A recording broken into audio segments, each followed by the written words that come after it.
اہم سیاسی شخصیات کے درمیان صلح پاکستان بہتری کی طرف گامزن ہے. ان ساری ٹاپک پہ بات کرتا ہوں، لیکن ناظرین میں آپ کو پہلے ایک انتہائی قابل احترام سینئر جرنلسٹ سہیل وڑیچ ہے، آج ان کے اپنے پروگرام میں ان کا ذکر کرنا چاہتا ہوں. ناظرین، سہیل وڑیچ صاحب نے چند روز قبل ایک کالم لکھا ہے جس میں عقاب اور شیرنی کی گفتگو کی ہے. میں نے ناظرین اس پہ تحقیق کی ہے اور اس پر باضابطہ تھوڑا سا کام کیا ہے، تفتیش کی ہے، باریک بینی سے دیکھا ہے، مقتدر شخصیات سے بھی میں نے ناظرین بات کی ہے اور اس نتیجے پر پہنچا ہوں کہ یہ کہانی ہے کیا، یہ مسئلہ کیا ہے. اس کو ذرا میں آج کھولتا ہوں، لیکن اس سے قبل کہ میں اس پر بات کروں میں چاہوں گا کہ ناظرین یہ کافی لمبا کالم ہے، میں آپ کو 7-8 لائنیں صرف اس کی پڑھ کے سنا دیتا ہوں کہ اس کا کرکس آف دا میٹر جو ہے وہ ہے کیا. ناظرین، حضور سہیل وڑیچ صاحب قبلہ محترم فرماتے ہیں کہ ایک جنگل میں عقاب اور شیرنی دونوں کی بنتی نہیں. جنگل کے نگہبان نے فی الحال عقاب اور شیرنی کو ملانے کا فیصلہ کیا. نگہبان کے لیے عقاب بہت اہم ہے. نگہبان کی جان گو عقاب میں نہیں، مگر عقاب نگہبان کا پسندیدہ ہے. اب تک نگہبان نے جو بھی انتخاب کیے ہیں ان میں سے عقاب سب سے زیادہ قابل نکلا ہے. اس نے دن رات محنت کر کے اپنی دھاک بٹھا دی ہے. وہ اس قدر تیز ہے کہ اس کے سامنے سب کی سپیڈ ماند پڑ گئی تھی. دوسری طرف شیرنی نے اپنے سیاسی رنگ خوب جما کر رکھے ہیں اور آخری پیرے میں وہ یہ بھی لکھتے ہیں کہ نگہبان کے لیے عقاب اہم ہے تو شیرنی بھی کم نہیں. وہ دونوں کو ساتھ چلانا چاہتا ہے کہ انصافی یاسیوں کا سیاسی مکو ٹھپ سکے، مگر یہ دونوں اکٹھے چلنے کی بات کو طرح دے جاتے تھے. اب کیا ہوا ہے؟ نگہبان نے براہ راست مداخلت کر کے یہ ٹنٹا ہی ناظرین مکا دیا ہے. جنگل کا کاروبار اب چل پڑے گا. آخری 2 لائنوں میں سہیل وڑیچ صاحب قبلہ محترم لکھ رہے ہیں، دیکھنا یہ ہوگا کہ اس اہم سیاسی پیش رفت کے جنگل پر کیا اثرات پڑیں گے. نگہبان تو لازماً خوش ہوگا کہ اس کے 2 اہم اثاثے شیر و شکر ہو گئے ہیں. صلح پسند شہباز اس میں کوئی کردار ادا کرے گا یا نہیں، پردہ اٹھنے کی منتظر ہے نگاہ. یہاں تک تو ناظرین یہ ہے کالم. اب بات یہ ہے، اس کالم کو میں نے پڑھا اور اس پر 3-4 دن میں نے تحقیق کی، تفتیش کی اور میں نے اس پر تھوڑی سی محنت کی کہ یہ کہانی نکلی کیا.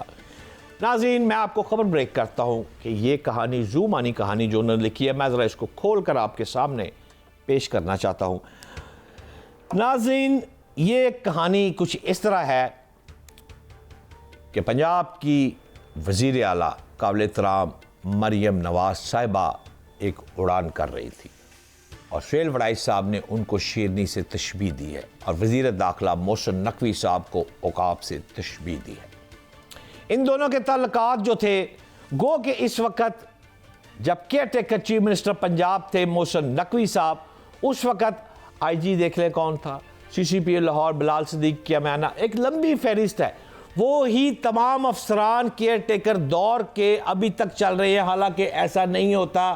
اگر وزیر اعلیٰ پنجاب آتا ہے تو وہ اپنے بندوں کو، اپنے بااعتماد افراد کو لے کے آتا ہے. آپ نے پی ٹی آئی کے دور میں ہمارے پیارے بھائی کا CM شپ دیکھی تھی، 7 IG اڑا دیے، 6 CCP اڑا دے، چیف سیکرٹری چلا گیا، آ رہے آڑیاں تے جاڑیاں.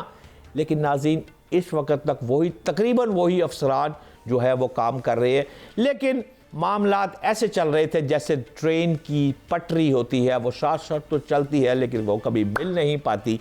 لیکن اب کیا ہوا ہے ناظرین؟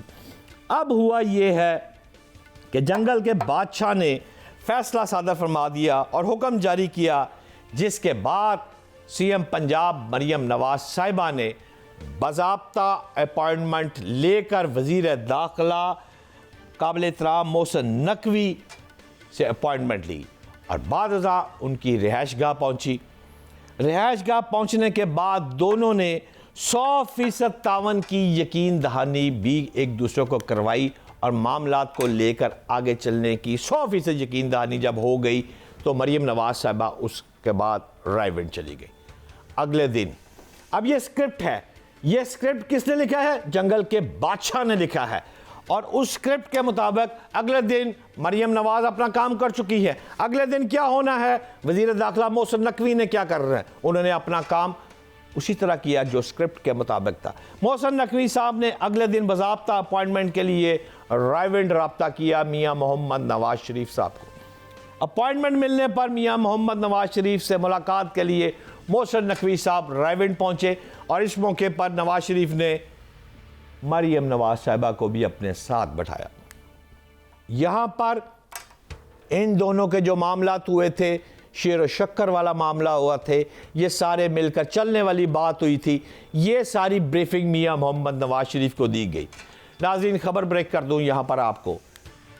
جنگل کے بادشاہ نے یہ حکم جاری کیا ہے کہ میاں محمد نواز شریف اپنی بیٹی اور آج کے بعد ایک منہ بولے بیٹے جس کا نام محسن نقوی ہے، اس کو اپنے بیٹوں کی طرح ساتھ لے کر چلیں گے. اور اب پنجاب کی سیاست جو ہے وہ مریم نواز صاحبہ اور محسن نقوی صاحب، جس طرح ایک بہتر کوارڈینیشن ہوتی ہے ایک وزیر داخلہ اور سی ایم پنجاب کے درمیان، وہ بہتر سے بہتر کوارڈینیشن جو وہ ہوگی اور اس کے مطابق چلے گی. ناظرین اس کہانی کا جو اینڈ ہے وہ صرف اور صرف اگر آپ غور کریں تو اتنا بنتا جا رہا ہے کہ فیوچر پلاننگ ہو رہی ہے. ناظرین فیوچر پلاننگ کے مطابق اگر آپ غور کریں گے تو مریم نواز صاحبہ پرائم منسٹر آف پاکستان کی دوڑ میں ہیں اور ان کو prime minister of Pakistan Nawaz Sharif نے بنانا ہے. اور نواز شریف کی زندگی کی ایک ہی خواہش ہے کہ ان کی زندگی میں اللہ پاک ان کو زندگی دے، لمبی زندگی دے، اور وہ اپنی زندگی میں ان کی یہ خواہش ہے کہ وہ اپنی بیٹی مریم نواز صاحبہ کو پرائم منسٹر آف پاکستان دیکھنا چاہتے ہیں. لہٰذا وہ اس طرف گامزن ہے. یہ کوشش یہاں سے وہی ٹریک چل رہا ہے جو کہ جا کر پرائم منسٹر ہاؤس میں جا کر یہ ٹریک ختم ہوتا ہے. ناظرین اب ہوگا کیا؟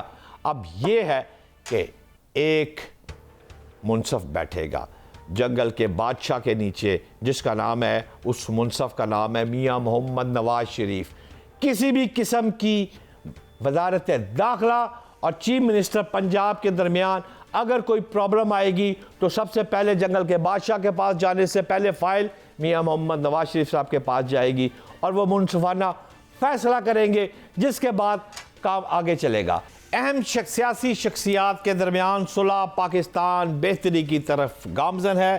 ان ساری ٹاپک پہ بات کرتا ہوں، لیکن ناظرین میں آپ کو پہلے ایک انتہائی قابل احترام سینئر جرنلسٹ سہیل وڑیچ ہے، آج ان کے اپنے پروگرام میں ان کا ذکر کرنا چاہتا ہوں. ناظرین سہیل وڑیچ صاحب نے چند روز قبل ایک کالم لکھا ہے جس میں عقاب اور شیرنی کی گفتگو کی ہے.